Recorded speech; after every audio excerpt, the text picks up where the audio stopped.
Clip number 944۔ اس clip میں آپ قرآن پاک کی سورہ نور کی آیت نمبر 22 سے 24 تک کی تلاوت، ترجمہ قرآن اور تفسیر قرآن صراط الجنان سماعت فرمائیں گے۔ بسم اللہ الرحمن الرحیم۔ ترجمہ، اللہ کے نام سے شروع جو نہایت مہربان رحمت والا ہے۔ وَلَا يَأْتَلِ أُولُو الْفَضْلِ مِنكُمْ وَالسَّعَةِ أَن يُؤْتُوا أُولِي الْقُرْبَى وَالْمَسَاكِينَ وَالْمُهَاجِرِينَ فِي سَبِيلِ اللَّهِ وَلْيَعْفُوا وَلْيَصْفَحُوا أَلَا تُحِبُّونَ أَن يَغْفِرَ اللَّهُ لَكُمْ واللہ غفور رحیم۔ ترجمہ، اور تم میں فضیلت والے اور مالی گنجائش والے یہ قسم نہ کھائیں کہ وہ رشتہ داروں اور مسکینوں اور اللہ کی راہ میں ہجرت کرنے والوں کو مال نہ دیں گے، اور انہیں چاہیے کہ معاف کر دیں اور درگزر کریں۔ کیا تم اس بات کو پسند نہیں کرتے کہ اللہ تمہاری بخشش فرما دے؟ اور اللہ بخشنے والا مہربان ہے۔ ولا یأتل، اور قسم نہ کھائیں۔ ارشاد فرمایا کہ تم میں جو دین میں فضیلت اور منزلت والے ہیں اور مال و ثروت میں گنجائش والے ہیں، یہ قسم نہ کھائیں کہ وہ اپنے رشتہ داروں، مسکینوں اور اللہ تعالیٰ کی راہ میں ہجرت کرنے والوں کو اپنے مال سے نہ دیں گے، اور ان فضیلت والوں کو چاہیے کہ معاف کر دیں اور درگزر کریں۔ کیا تم اس بات کو پسند نہیں کرتے کہ اللہ تعالیٰ تمہاری بخشش فرما دے؟ اور اللہ عز و جل بخشنے والا مہربان ہے۔ شان نزول، یہ آیت حضرت ابوبکر صدیق رضی اللہ تعالیٰ عنہ کے حق میں نازل ہوئی۔ آپ رضی اللہ تعالیٰ عنہ نے قسم کھائی تھی کہ حضرت مصطح رضی اللہ تعالیٰ عنہ کے ساتھ اس نے سلوک نہ کریں گے۔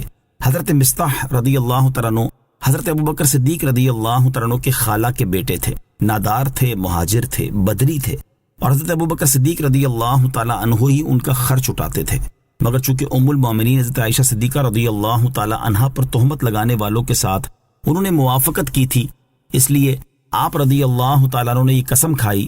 اس پر یہ آیت نازل ہوئی۔ جب یہ آیت حضور اقدس علیہ الصلوۃ والسلام نے پڑھی تو حضرت ابوبکر صدیق رضی اللہ تعالیٰ عنہ نے کہا، بے شک میری آرزو ہے کہ اللہ تعالیٰ میری مغفرت کرے اور میں حضرت مصطح رضی اللہ تعالیٰ عنہ کے ساتھ جو سلوک کرتا تھا اس کو کبھی موقوف نہ کروں گا۔ چنانچہ آپ نے اس کو جاری فرما دیا۔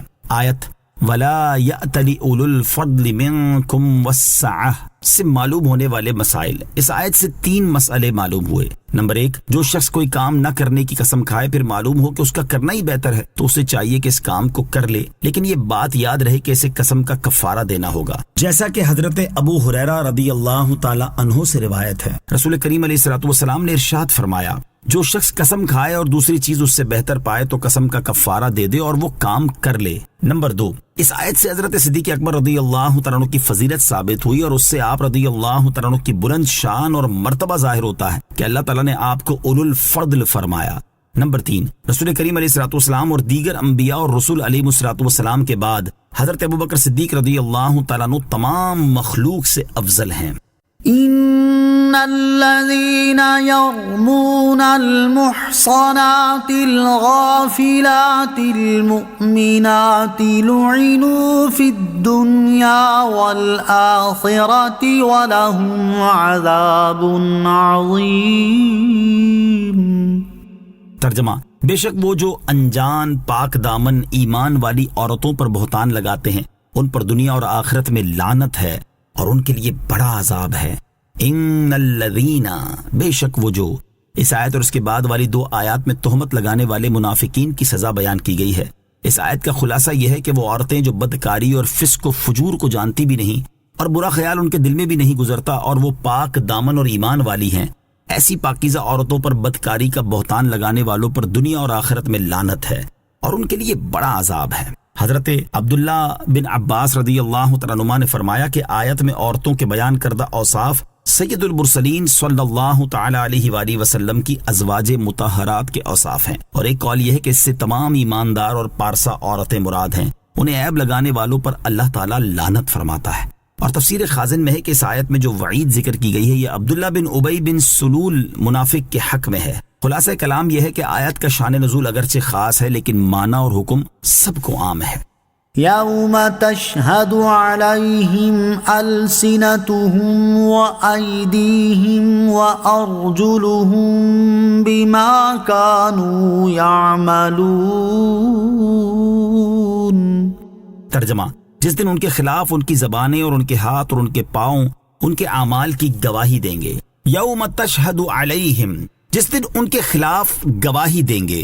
ارشاد فرمایا کہ قیامت کے دن ان کے خلاف ان کی زبانیں، ان کے ہاتھ اور ان کے پاؤں ان کے اعمال کی گواہی دیں گے. زبانوں کا گواہی دینا تو ان کے منہوں پر مہریں لگائے جانے سے پہلے ہوگا، اور اس کے بعد منہوں پر مہریں لگا دی جائیں گی جس سے زبانیں بند ہو جائیں گی اور اعضاء بولنے لگیں گے، اور دنیا میں جو عمل کیے تھے وہ ان کی خبر دیں گے.